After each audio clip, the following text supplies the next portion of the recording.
Assalomu alaykum aziz ko'rarmanlar. Men hozir sizlarga ko'rsatmoqchi bo'lganim qo'y go'shti danqon sho'rpisi. Bu sho'rpining tayyorlash usuli va asos materiallarini tunishtirib o'tmoqchiman. Materiallaridan qo'y go'shti 1 kilogramm, oq mogo 300 gramm, yumshalgan qarqaloq 200 gramm, bir g'o'zak samsaq, bir tup g'o'l piyoz, zencefil muvofiq miqdorda, mayliq yesulak 50 gramm, yumshalgan pintoza 200 gramm, langpong 300 gramm, xurushlaridan tuz, oqmuch, tetikpo, to'g'it amjahri, kakao jinsiya, chanalgan qizilmoch, chilan, sumay qatorliq materiallar bilan tayyorlab chiqsak bo'ladi. Biz oldi bilan bu go'shtni 30 gramm cho'nliqda to'g'rilaylik.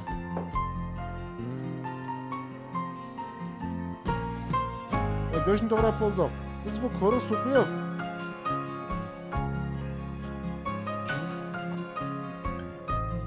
go'shtni sovuq suv solib olamiz.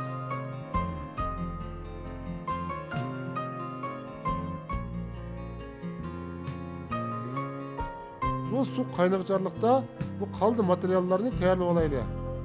Mogoni mushundaq titib olaylik. Bu qarqaloqning qattiq yerlarini chiqarib etib, titib tayyorlab olaylik. Ondan keyin samsaqni nepiz yaproq chiqib to'g'rab olaylik.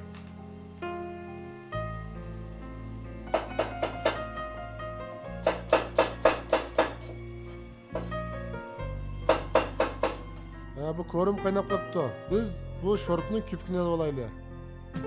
Ondan tuzdan 3 bal qo'shib tovoqni yapamiz.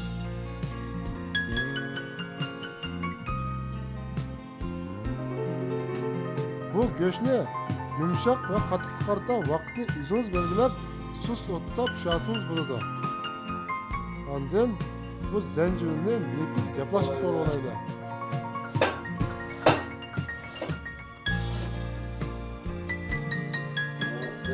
G'o'l piyozni cho'nchoq qilib to'g'rab olamiz.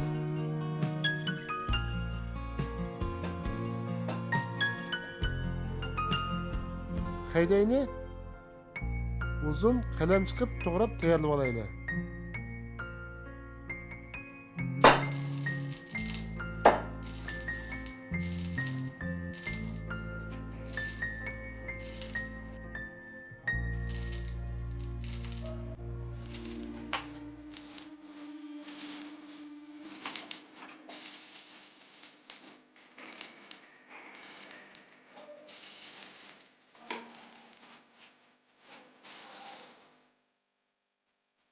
Haydayni taşın eng astık silib olamiz. Arqadan ahmogon silib,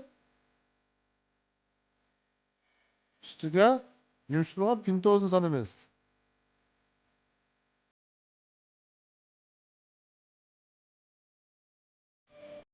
Bu langpongni ushoq qanchakil to'g'rab solamiz.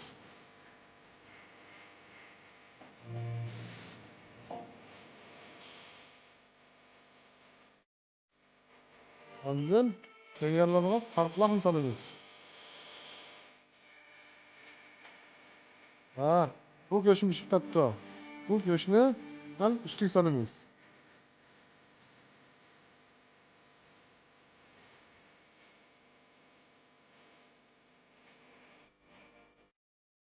Biz bu o'choqqa qozonni isib, qozon qizigandan keyin yarim cho'mich may quyib, may chuchigandan keyin g'o'l piyoz, zanjibilni solamiz. Ondan bu sho'rpni suzgich bilan suzib qo'yamiz. Qozon qaynagandan keyin bu xuruchlarni solamiz.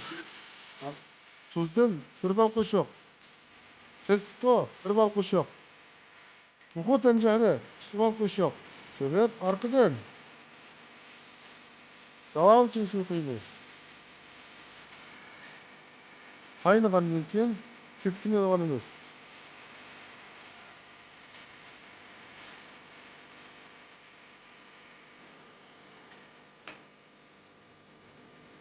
Biz bu tayyorlangan bu şorupning suyini danqan qattiqga quyamiz.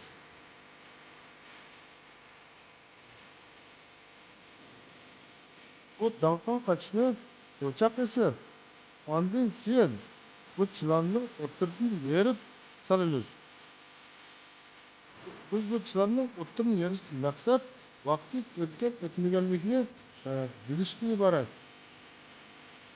Bu chilanni solgandan keyin ustiga samsoqni solamiz.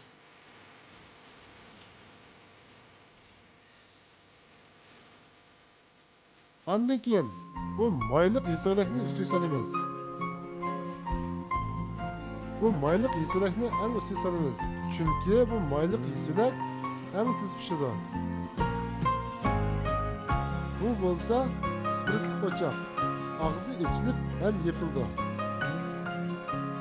Endi o'choqning ichiga spirit solib olamiz. Ondan keyin o'choqqa o't yoqib, danqan qattiqni ustiga olamiz. Bu danqan qattiq qaynab qopti. Ondan tuvoqni yopib, kichik o'choqning ustiga quyamiz. Sho'rpa tayyor bo'lgandan keyin kichik chumush va choyli bilan sut iste'mol qilsak bo'ladi.